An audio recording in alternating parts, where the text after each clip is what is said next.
Сәлем достар, сіздермен бірге мен Месайжан Кизет, және бүгінгі видеомыз үйде жасалатын фотосессиялар немесе инстаграмға арналған суреттер болып табылады.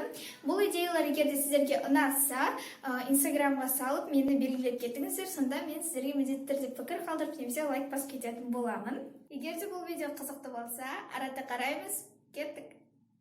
Алғашқы суретімізге кез келген свитшот керек, және де міндетті түрде шашыңызды жинап алыңыз, буып алыңыз немесе өріп қойыңыз. Жайылып тұрған шаш бұл суретті әдемі емес қылады. Бұл суреттерді мен өзім түсіргендіктен мен камераға қойып түсе бастадым. Бұл жердегі позалар сіздің қиялыңызға байланысты, яғни қиялыңызға ерік беріңіз.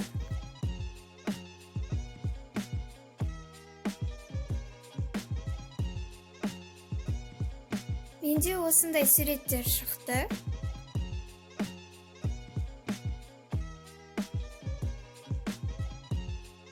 Ішінен өзіме ең қатты ұнаған суретті таңдадым да PicsArt программасына кіріп, черно-белый эффектке басамын.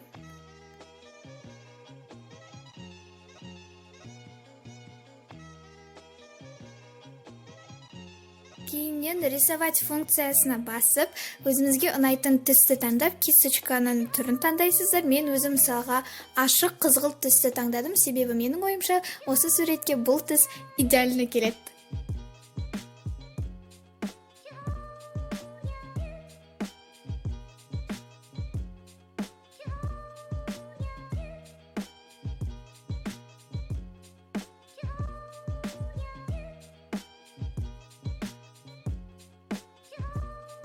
Киімнің үстінен, шаштың үстінен сызықтар сыза бассаңыз, бұның барлығы сіздің қиялыңызға байланысты. Және ең соңғысы мен рамка жасаймын, яғни шеттегі границаларын жасаймын, оны дәл сол түспен жасап шығамын. Нәтижесін экраннан көре аласыздар.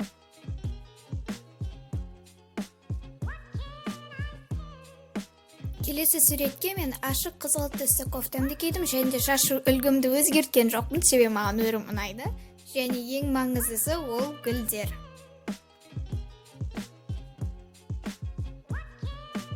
Бұл гүл шоғырынан мен өзіме ұнаған ең әдемі деген гүлді алдым да, жай ғана позировать ете бастадым. Яғни бұл жерде де сіздің қиялыңызға байланысты қалай түскіңіз келеді, сізге қалай ұнайды, солай түсе беріңіз. Суретімізді таңдағаннан кейін Snapseed программасына кіріп, мен коррекция жасайды бастаймын, яғни яркость қосам, контраст қосам, және де тағы да басқасы. Енді ең қызығы болады. Крупное зерно деген функциясына кіріп, мен ішіндегі ең ұнаған, қатты ұнаған эффекттерін таңдай бастаймын. Барлығын қарап шығыңыздар, қайсы сіздің суретіңізге келеді, қайсы сізге ұнайды, соны таңдаңыз. Менікі ол B03.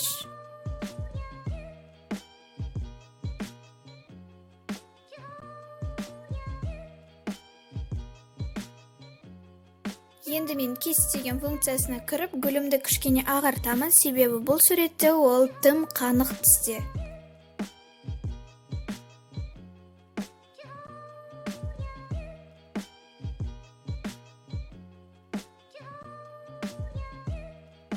Енді мен PicsArt программасына кіріп, смайлик деген функциясына кіремін де, потертости деп іздей бастаймын, яғни біздің суретімізді ескі сурет тәрізді қылатын сондай бір эмоджиларды, эффектті таңдаймыз. Кейіннен мен артық деген керек емес деген жерлерінен өшіріп тастадым.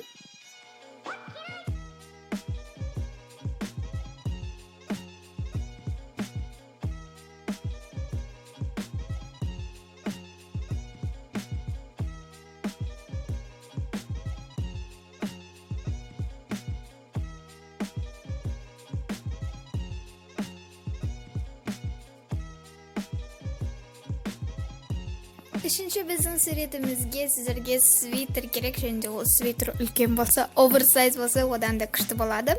Менде ол ақ түсті, сондай нежный түстерде болса күшті болады.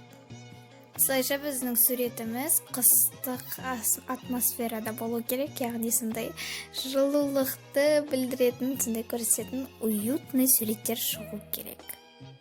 Бұл суреттерді сіз кез келген фонда түсе аласыздар, бірақ ол фон однотонный, яғни бір реңде болса, одан да керемет болады. Бірақ дәл осы суретті далада түссе, қар болған кезде менің ойымша бұдан да әдемірек шығады. Бірақ мен сіздерге мысал ретінде ғана көрсету үшін осылай иде түстім.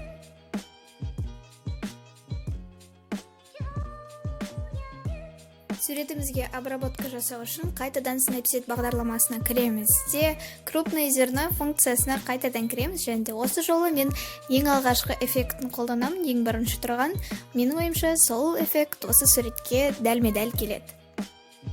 Маған осы суреттердің қатты ұнағаны, мен іштерінен белгілі біреуін ғана таңдай алмадым, сондықтан міне үшеуі.